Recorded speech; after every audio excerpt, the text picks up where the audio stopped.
आज की बात अब हर शाम सोमवार से शुक्रवार 8:30 बजे से।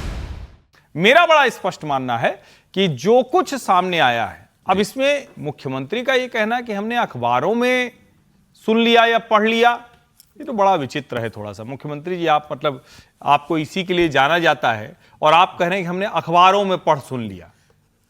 राज्य का मुखिया अखबारों में पढ़ सुन के सी बात पाजी, मुझे जो लगा प्ले डाउन कर रहे हैं। नहीं, प्ले डाउन ही कर रहे हैं, इसीलिए तो मैं कह रहा हूं कि आपको ये कहना चाहिए था ना कि भाई ये खबरें हैं हमारी, जहां चीज चल रही है, और उसमें मीडिया के हवाले से इसमें करने की क्या जरूरत है। बाद में फिर आप कहेंगे अरे मीडिया में तो सब यूं ही चल रहा था। उन्होंने जो 2-3 बातें की सभी एक ही दिशा में है। मीडिया में हमने जो देखा सर, मीडिया में हमने जो देखा, इसके बाद वो कह रहे हैं कि आपके पास कोई प्रमाण हो तो वो दे दीजिए, और फिर अनर्गल बातों में विश्वास ना कीजिए। कि मतलब जो कुछ बताया जा रहा है सब वो हर बात सच नहीं है, यही कह रहे हैं वो। सौरभ, मुख्यमंत्री जी चाहते थे कि चंपत राय जी जो हैं वो आज के प्रोग्राम में वो उनके साथ नहीं रहे। ये बात मीडिया में लीक करने की क्या जरूरत थी? ये महत्वपूर्ण सवाल है ये मेरा।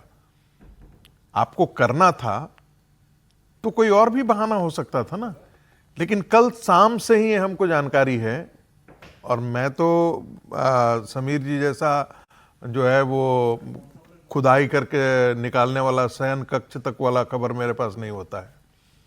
ये पत्रकार हैं, खोजी पत्रकार हैं, इनके पास सब चीज खबर होती है। कल शाम को ये बात मुझे पता थी कि योगी आदित्यनाथ की ऑफिस से ये कहा गया है कि चंपत राय दूरी बना करके रखें। लेकिन सर इसमें गलत क्या है? वो जांच के दायरे में है। हाँ, मैं फिर आपसे कह रहा हूं, बिल्कुल सही है, बिल्कुल सही है, मैं इसमें कहीं गलत नहीं मानता। लेकिन ये बातें जब मीडिया में लीक कराई जाती हैं, उनके ऑफिस से यदि लीक कराई जाती हैं, तो फिर थोड़ा सा गंभीर बात तब लगता है कि जैसे हम कह रहे हैं ना, आग उठती नहीं, शोले भड़कते नहीं, कोई तो है जो अंदर से हवा दे रहा है। क्या बात है, समझ रहे हैं? कोई तो है जो अंदर से हवा दे रहा है। वो दिखता तो है हिफाजत करने वाला, मगर मरने की दवा दे रहा है। क्या बात है, अरे क्या बात।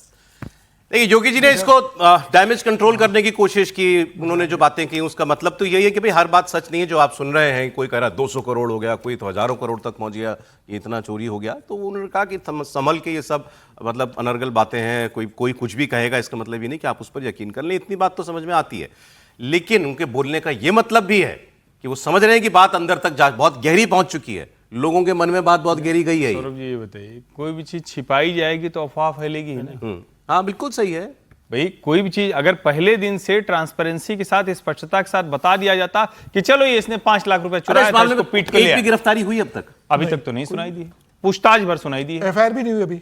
मैं यही कह रहा हूं ना, पहले दिन हो सकता है सचमुच 2-4 लाख 10 लाख का मसला हो। एसआईटी पे एफआईआर क्या हो रही है? हाँ, अभी एफआईआर दर्ज नहीं हुई ना, क्योंकि ये तो जब आप स्पेस देंगे, अफवाह कहां से फैलती है? अफवाह तब फैलती है जिसको कहा जाता है जो फर्स्ट हैंड इंफॉर्मेशन वो आपको न मिले, आपको वो सोर्स। एफआईआर ना होने का मतलब तो यह है कि ये एसआईटी चंदा चोरी की नहीं, अफवाहों की जांच कर रही है कि हुआ भी है कि नहीं। मैं लेकिन यही तो कह रहा हूं कि अगर इतना कुछ छप रहा है तो इस पर भी तो बात होनी चाहिए ना। सर कैसे समझे सर इस पूरे मामले? प्रोफेसर साहब ने चौपाई सुनाई, उसके बाद भी आप कह रहे हैं कि सरकार इसको प्ले डाउन कर रही है। वो उन्होंने पूरी बात बता दी कि क्या हो क्या रहा है, अंदर क्या चल रहा है अयोध्या में, कौन विभीषण है, कौन मंथरा है, वो सारी बातों की चर्चा उन्होंने इशारे में कर दी। और ये कानूनी तौर पे तो ठीक है कि यदि चंपत राय जी का नाम संदेह के दायरे में है या घेरे में है तो मुख्यमंत्री उनके साथ दिखेंगे तो आज हम ही सवाल करते कि भाई कौन फिर जांच करेगा, एसआईटी कौन करेगा? बिल्कुल ठीक, ये है। लेकिन क्या ये मैसेज चंपत राय जी के लिए नहीं है? मुख्यमंत्री के साथ नहीं दिखना और उसको जानबूझकर या प्रचारित करके ये कहना कि मुख्यमंत्री जी के कार्यक्रम में चंपत राय जी नहीं होंगे, ये सीधा संदेश है चंपत राय जी को कि अब आपकी विदाई का वक्त है, आप फैसला कीजिए। तो वो कौन से दिन का इंतजार कर रहे हैं सर? मुझे नहीं पता। और ये मुझे बहुत अच्छा लगा कि ये सरकार जो है इतना धीमे जांच परख करके गिरफ्तारी पर अभी इंतजार कर रही है, बुलडोजर पर इंतजार कर रही है। नहीं तो आमतौर पर जो मैं जिसका विरोध करता हूँ कि तुरंत बुलडोजर चला देते हैं, तुरंत बिना किसी जांच के गिरफ्तारी कर लेते हैं। ऐसे ये सरकार चले आगे भी तो भी अच्छी बात है कि जांच हो, गिरफ्तारी हो, फिर मामला गड़बड़ हो तो बुलडोजर चले। लेकिन रामद्रोही किसको कह रहे हैं वो, मुझे नहीं समझ आई बात।